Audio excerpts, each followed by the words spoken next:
In this lesson, we are learning to translate 5 tough Hindi expression. So, let's go. तो हमारा पहला expression है के कगार पे. के कगार पे. मैं आपको एक हिंदी में एग्जांपल देता हूँ. आप सफलता के कगार पे हैं. आप सफलता के कगार पे हैं. तो के कगार पे का इंग्लिश होता है on the verge of. Okay, on the verge of. तो इसे हम ट्रांसलेट करते हैं इंग्लिश में.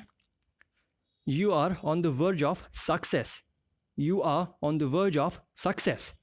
कि आप सफलता के कगार पे हैं. एक और एग्जांपल देखें हम लोग. हम लोग स्टेशन पहुंचने के कगार पे हैं. हम लोग स्टेशन पहुंचने के कगार पे हैं.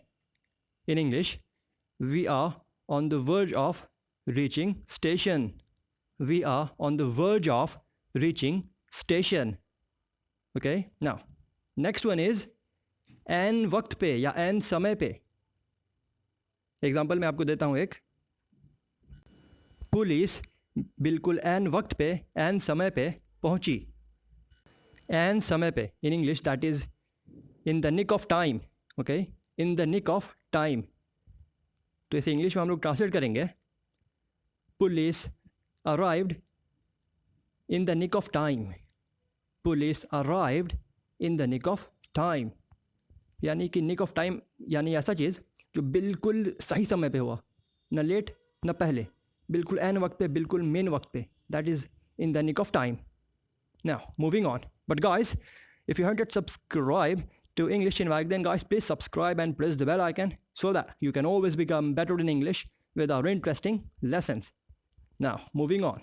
Our third one is दिन दुगुन्नी रात चौगुन्नी. दिन दुगुन्नी रात चौगुन्नी. तो ये क्या होता है गाइस? तो आपको मैं एक एग्जांपल देता हूँ, फिर आपको ये बेटर और ज़्यादा क्लियर होगा. मैं आशा करता हूँ आप दिन दुगुन्नी रात चौगुन्नी तरक्की करें. मैं आशा करता हूँ आप दिन दुगुन्नी रात चौगुन्नी तरक्की करें. तो ये क्या होता है? तो हम लोग इसे इंग्लिश में बोलेंगे by leaps and by bounds. Okay, या फिर बोल सकते हैं इसे by leaps and bounds. Guys, हाँ, अगर आप सोच रहे हैं इसका स्पेलिंग क्या होता है तो guys in the description box मैं सभी को लिस्ट कर दिया हूँ. आप जाके वहाँ से जाइए, चेक कीजिए. और आप इसे ट्रांसलेट करते हैं हम लोग इंग्लिश में. I hope you succeed by leaps and bounds. I hope you succeed by leaps and bounds. That is to say, मैं आशा करता हूँ कि आप दिन दोगुन्नी रात चौगुन्नी तरक्की करें. यानी कि बिल्कुल छप्पड़ फाड़ के तरक्की करें. आशा करता हूँ मैं ऐसी. Right, now moving on. The next one is दिन रात एक कर देना. दिन रात एक कर देना. एक एग्जांपल देखते हैं हम लोग. मैं अपने प्रोजेक्ट पे दिन रात मेहनत कर रहा हूँ. मैं अपने प्रोजेक्ट पे दिन रात मेहनत कर रहा हूँ. तो इसे हम लोग इंग्लिश में बोलेंगे day in and day out. Day in and day out. That is to say दिन रात एक कर देना. I have been working on my project day in and day out. I have been working on my project day in and day out. So that's how you'd say it.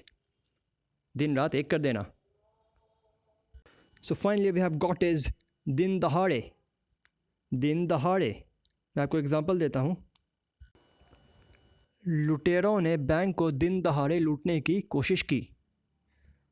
यानी दिन दहाड़े को हम लोग इंग्लिश में पढ़ते हैं in the broad daylight. In the broad daylight. तो आइए करते हैं हम इसे translate. Robber tried to rob bank in the broad daylight. Robber tried to rob bank in the broad day light.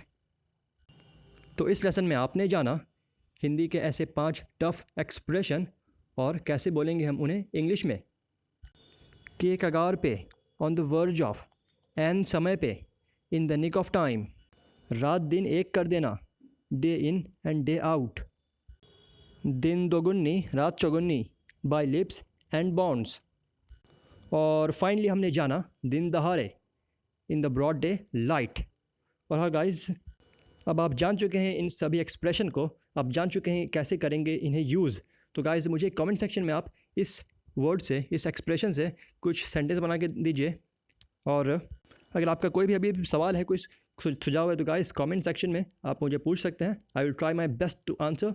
और guys इसका spelling क्या है, किस तरह से स्पेल करना है, तो गाइस डिस्क्रिप्शन बॉक्स में मैंने सबको लिस्ट कर दिया है, तो आप जाके वहाँ से भी स्पेलिंग देख सकते हैं. And mean time guys, found this video to be helpful, which I'm sure you must have.